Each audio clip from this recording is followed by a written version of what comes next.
네, 갑진년새의 첫 이수연의 애프터 출발합니다. 갑진년에는 어떻게 갑진 해를 만들 수 있을까 포인트 짚어보고요. 새해 첫 주도주 테마 알아보도록 하겠습니다. 마지막으로 우주로 쏘아올릴 5회 주가 우주 섹터 이야기인데요. 세 가지 테마 활짝 열어볼게요. 먼저 올해 첫 애프터니까 시황부터 출발해 보겠습니다. 코스피, 코스닥이 상승 전환했고요.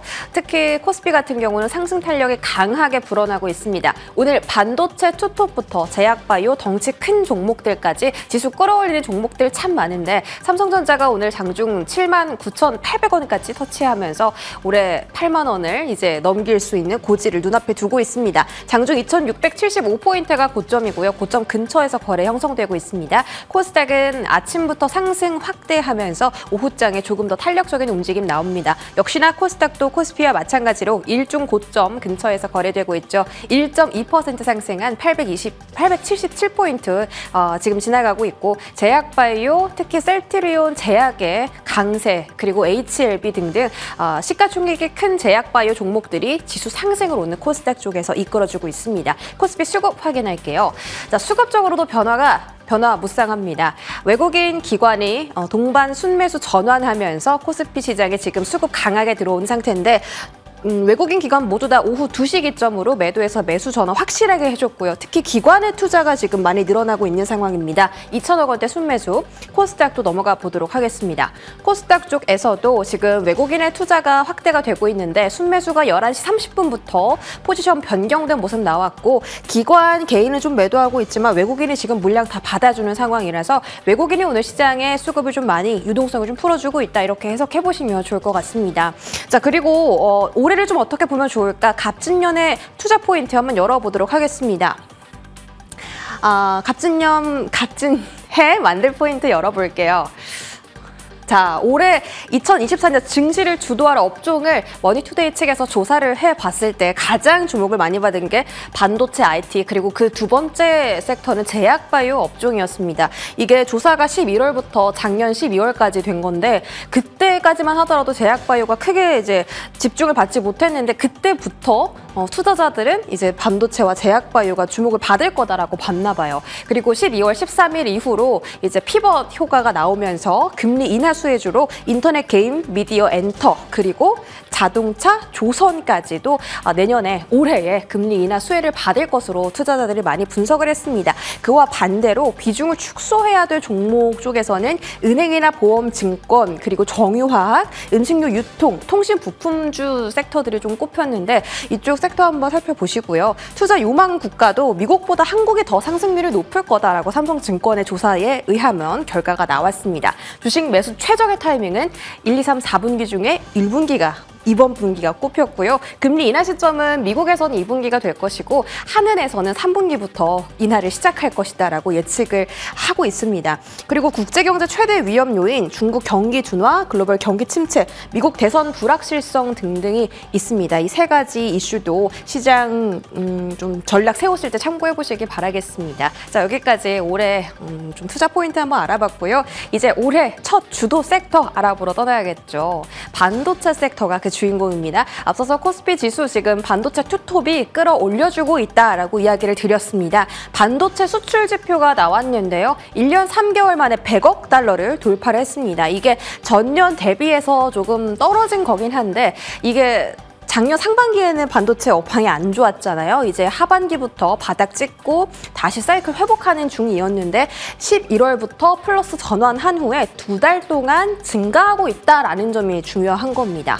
그래서 산업부 장관이 반도체 수출이 이제는 바텀을 터치한 게 아니라 업사이클에 진입을 했다라고 해석을 하기도 했습니다. 무역 수지도 적자 폭이 감소를 하고 있는 상황이고요.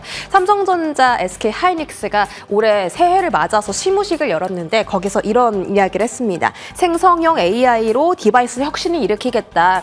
내실 강화. 과감한 투자를 병행할 거다. 지금 HBM3E나 CXL 쪽으로 투자도 확대되고 있고 지금 삼성전자, SK하이닉스가 이 시장을 선점하기 위해서 너무나 치열한 경쟁을 펼치고 있기 때문에 아무래도 올해 주도 섹터는 반도체가 될 거다라고 많이 이야기가 나오고 있는 상황이고요. 메리츠 증권 쪽에서도 삼성전자와 SK하이닉스의 목표 주가를 상향 조정하기도 했습니다. 지금 8만 원 터치 직전인데 한번 보시기 바라겠고요. 자, CXL 오늘 주도 테마입니다. 한번 열어볼게요. 인텔 쪽에서 올 상반기부터 CXL 규격에 맞는 첫 CPU 5세대 이 제온 프로세서를 출시하겠다라고 밝혔습니다. 인텔이 지금 이 CPU 시장의 점유율을 크게 차지하고 있는데 이 CPU에 들어가는 CXL 2.0이 인텔로부터 이 시장의 개화가 시작될 거다라고 시장에서 보고 있습니다. 삼성전자, SK 하이닉스도 지금 CXL 2.0 양산하고 있는 상황이고요. 관련해서 오늘 종목들이 아침부터 주목을 크게 받았습니다. CXL 관련주는 제가 여러 번 정리를 해드린 바가 있는데 다시 한번 이렇게 들고 와봤고 새롭게 추가된 종목이 TLB하고 엑시콘입니다. YRK나 오킨스전자, 네오셈, 퀄리탄스 반도체는 그때 설명을 좀 많이 드렸었는데 엑시콘은 이제 1분기 중으로 CXL 테스터를 개발하고 있다. 근데 이게 개발 완료는 내년에 된다고 하니까 이게 개발이 완료되고 또 매출까지 찍히려면 조금 시간이 걸릴 것으로 보입니다. 근데 재무적으로는 또 괜찮더라고요. 엑시콘 오늘 상한가 도달 성공을 했었고요. TLB 같은 경우도 삼성전자, SK 하이닉스가 CXL을 개발할 때 같이 참여했다라는 그런 소식 때문에 좀 TLB도 오늘 장중에 잠깐 집중을 받았습니다. TLB가 만들고 있는 CXL 관련 모듈도 함께 매출이 증가할 거다라고 증권가에서는 좀 보고 있더라고요. 그 외에도 네오셈이나 퀄리타스 반도체 계속 좀 이야기 나오는 종목들이죠. 아쉽게도 오후장에는 윗꼬리를 좀 길게 달고 빠졌고 그다음에 그 수급이 좀 다른 쪽으로 이동을 했습니다. 뭐 제주 반도체라든지 기존의 온디바이스 AI 섹터 안에서 좀 주목을 받았던 종목들이 수급을 받는 모습이 오후장에는 포착이 됐습니다. 다음 화면 볼게요. 자, 그 외에도 주목할 만한 종목을 들고 왔습니다. 네페스가 오늘 정말 강한 힘을 보였습니다. 네페스 온디바이스의 다크호스다라는 기사가 있더라고요.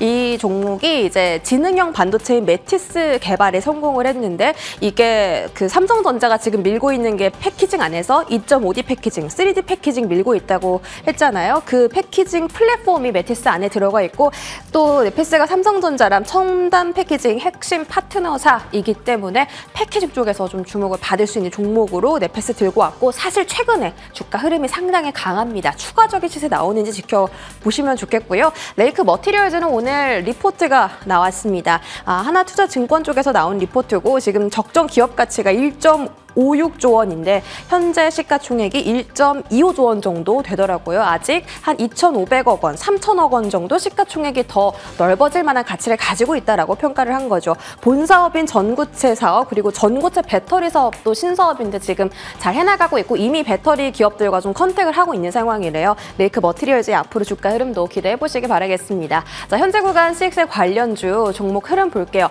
상당히 좀 많이 밀렸네요. 엑시콘이 가장 길게 윗꼬리를 달았습니다. 오늘 가장 크게 급등한 종목이기도 한데 네오셈이나 퀄리타스 반도체처럼 그동안 처음부터 CXL 키워드 안고 올라와준 종목들이 아직까지 힘을 좀 유지하고 있고요. 오킨스전자와 YRK도 약간 오전장보다는 상승분을 반납한 모습이 연출되고 있습니다. 확인해 보시기 바랄게요. 자, 다음 테마 열어보겠습니다. 항공우주 테마입니다. 이거는 이제 다음 주 아니면 이번 주 아니면 다음 주에 이야기가 나올 것 같아서 들고 왔습니다. 사천 우주항공청 연내 개청할 수 있을까라는 포인트인데요. 우주항공청 설치 특별법이 지금 8개월 동안 국회에 통과되지 못하고 있잖아요. 올해 1월 9일 마지막 국회 본회의인데 여기서 통과되지 못하면 많이 어려워질 수 있다라는 이야기가 나오고 있습니다. 그래서 1월 9일에 이 이슈 나오기 전에 주가들 한번 튀어주는지 살펴보시고 오늘 가장 항공우주 섹터 안에서 시세가 강했던 종목 두 가지가 캔코아 에어로스페이스와 아스트 이 두 가지입니다. 캔코아 에어로스페이스는 지금 방위사업청이 2차 대형 수송기 2차 사업 대상으로 엠브라에르라는 그 수송기를 결정을 했는데 이쪽 컨소시엄에서 최대로 많이 가지고 있는 게 캔코아 에어로스페이스이기 때문에 앞으로의 성장, 정부 정책을 아는 성장을 좀 기대해 보시면 좋을 것 같고요. 아스트는 지금 뭐 경영권 이야기 때문에 오늘 좀 급등이 나왔습니다. 추가 상승 나오는지 한번 지켜보시면 좋을 것 같네요. 자, 항공우주 관련해서 제가 이야기를 계속 좀 드렸던 게 오버에어 이야기입니다. 한화 시스템과 한화 에어로스페이스가 함께 투자한 기업이죠. 오버에어가 올해 이제 처음으로 그 테스트 비행을 할 거다라고 작년부터 이야기를 많이 드렸는데 이제 이 테스트 비행 이야기가 나오면 모멘텀으로 작용하고 재료로 작용해서 한번 항공우주 섹터가 뜰 수 있을 것 같아서 들고 왔고요. 이거는 그 구 트위터 신X라는 플랫폼이죠. 거기서 이제 올라온 사진인데 오버에어가 지금 시제기 조립을 완료했다라고 이렇게 사진이 떠서 함께 들고 왔으니까요. 이쪽도 참고해 보시길 바라겠습니다. 네, 새해 첫 앱부터 여기까지 설명드릴게요.